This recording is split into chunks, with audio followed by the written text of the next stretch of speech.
Programme DDC election 2020। Kashmir में सियासत की दुकान खुल चुकी है, यानी कश्मीर में सियासत अपने उरूज पर है। टॉप लेवल पे आपका अलायंस है, लेकिन जो ग्राउंड पे है, कहा जा रहा है कि इन्होंने मैंडेट दे की भी फिर भी प्रॉक्सी कैंडिडेट्स मैदान में उतारे। प्रॉक्सी कैंडिडेट्स किसी ने नहीं उठाए। आपको लगता है कि अब आज आप मुतहद हुए हैं, आपको इससे पहले मुतहद होना चाहिए था ताकि जो यहाँ पर जुल्म जबर हुआ उसे थोड़ा कम किया जा सकता था? यार बात सुनिए, ये एक सिचुएशन बनती है। जब एक सिचुएशन बनती है तो वक्त का तकाजा होता है। पहले तो हम एक दूसरे के ऊपर कीचड़ उछालते थे, लेकिन अब वो वक्त का तकाजा बन गया कि हमें मुतहद होना है, और मुतहद होने के बगैर अब कोई चारा भी नहीं है। 22 तारीख का करें इंतजार, क्या बनेगी अलायंस सरकार या आजाद उम्मीदवारों की सरकार? आप देखते रहे कश्मीर टॉक। इस चैनल को आप सब्सक्राइब, लाइक, शेयर जरूर करें। अस्सलाम वालेकुम वरहमतुल्लाहि वबरकातुहू। आप देख रहे हैं कश्मीर टॉक आदिल पीर ज़रा के साथ, प्रोग्राम DDC इलेक्शन 2020। अब सब जानते हैं 5 अगस्त को कश्मीर में सियासत की दुकान बंद हुई थी, लेकिन आज ठीक कश्मीर में सियासत की दुकान खुल चुकी है, यानी कश्मीर में सियासत अपने उरूज पर है। और आज मेरे मेहमान हैं advocate Bashir Ahmad Dar, farmer MLA Kupwara. चलिए इनसे जानते हैं ये किस स्टेज पे है। डार साहब आपका खैर मकदम है। शुक्रिया। ये खेल है नौजवानों का, इस खेल के अब हम सानी है।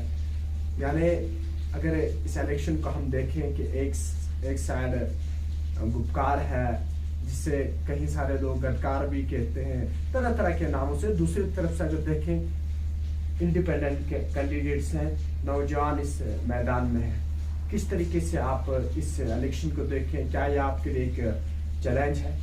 देखिए, ये इलेक्शन हुआ ना, ये तो बड़ा अचानक तरीके से हो गया।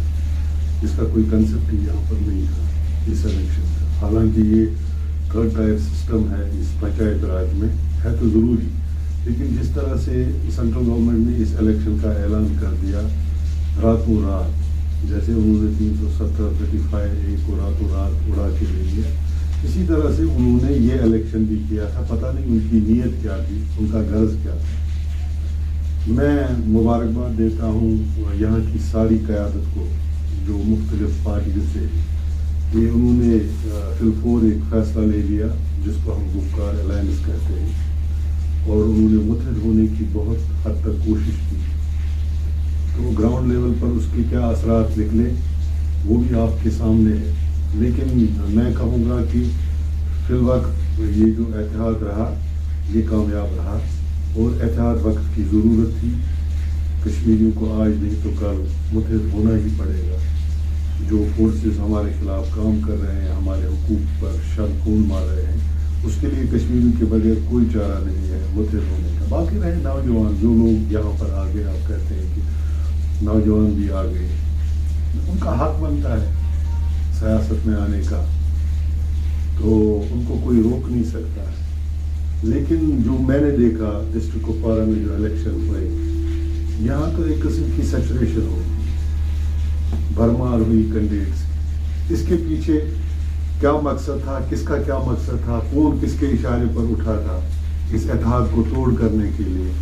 मेरे ख्याल में वो भी नाकाम हो गए अपने मकसद में। टॉप लेवल पे आपका अलायंस है, लेकिन जो ग्राउंड पे है, कहा जा रहा है कि इन्होंने मैंडेट दे की भी फिर भी प्रॉक्सी कैंडिडेट्स मैदान में उतारे। प्रॉक्सी कैंडिडेट्स किसी ने नहीं उठाए, लेकिन एक बात है कि मैं आपको उसूल से कहूँगा, मैं जो यहाँ पर इंचार्ज था अपने डिस्ट्रिक्ट का, पीपल्स कॉन्फ्रेंस की तरफ से जो मैं इंचार्ज था, मैंने अपनी तरफ से बहुत कोशिश की कि हम ग्राउंड पर मुतहद हो जाएं। कम से कम जो लोकल रिप्रेजेंटेटिव्स हैं, मैं लीडरशिप नहीं कहूँगा, जो लोकल नुमाइंदे हम कुछ, मैंने इसके अपने गरीब मीर सैफुल्लाह साहब को भी फ़ोन किया 2-3 बार, चौधरी साहब को भी फ़ोन किया, कैसर साहब से भी बात की, फयाज मीर साहब से भी बात की।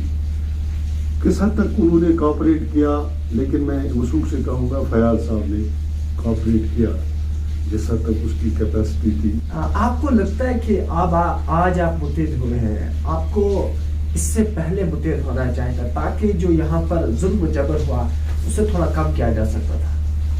यार बात सुनिए, ये एक सिचुएशन बनती है। जब एक सिचुएशन बनती है तो सिचुएशन वक्त का तकाजा होता है।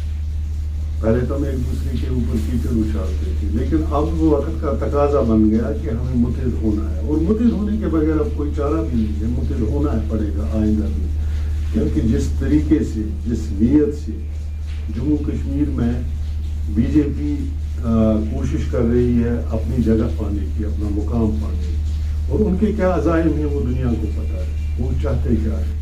अब हमसे हमारे पास जो है वो छीना जा रहा है, इसीलिए वो सिचुएशन ऐसी बन गई इस वक्त, तो हमें मुत्तहिद होना पड़ा, ज़रूरी तो। आप ये मानते हैं कि कश्मीर पॉलिटिक्स जो है इनकी भी बहुत सारी खामियां, गलतियां, जिसकी वजह से कश्मीर को बहुत सारा नुकसान उठाना पड़ा? भाई बात सुनिए, ये जो कश्मीरी लोग हैं, इन्हीं लोगों में से कश्मीरी सियासतदान हैं। अगर हम देखेंगे कश्मीरी लोग, तो कल आपने खुद भी देख लिया, इतिहाद के बावजूद भी कुछ लोग उठे, ये नहीं सोचा कि क्या होने वाला है। एक बार ये देख के मौका अलायंस को देखने की नहीं दिया, बड़ी रुकावटें खड़ा की, लेकिन बात ये है कि बहरहाल आगे आगे समझ में आएगी बात। लेकिन आप ग्राउंड पे गए, आपने सिचुएशन का क्या लगता है, क्या किस तरह से लोगों का रिस्पॉन्स रहा? दो तरह के लोग हैं, दो तरीकों के। एक ये है जो जिनको समझ में आई है बात। कुछ लोग हैं जो वेस्टेड इंटरेस्ट वाले लोग, जिनमें बड़े लेवल के भी लोग होते हैं, उनका अपना वेस्टेड इंटरेस्ट होता है। वो ये नहीं देखते हैं इस वक्त की असली मकसद क्या है। वो हर पार्टी में होते हैं, और यहाँ पर भी जो कुछ अपनी जिम्मेदारी थी कुछ सियासी लीडरों को, जो लोकल लेवल पर, डिस्ट्रिक्ट लेवल पर, मुझे लगता है वो भी कहीं न कहीं नाकाम हो, लेकिन बात समझ में आई है लोगों। आपका बहुत बहुत शुक्रिया हमारे साथ जुड़ने के लिए। शुक्रिया। 22 तारीख का करें इंतजार, क्या बनेगी अलायंस सरकार या आजाद उम्मीदवारों की सरकार? आप देखते रहे कश्मीर टॉक। इस चैनल को आप सब्सक्राइब, लाइक, शेयर जरूर करें। अल्लाह।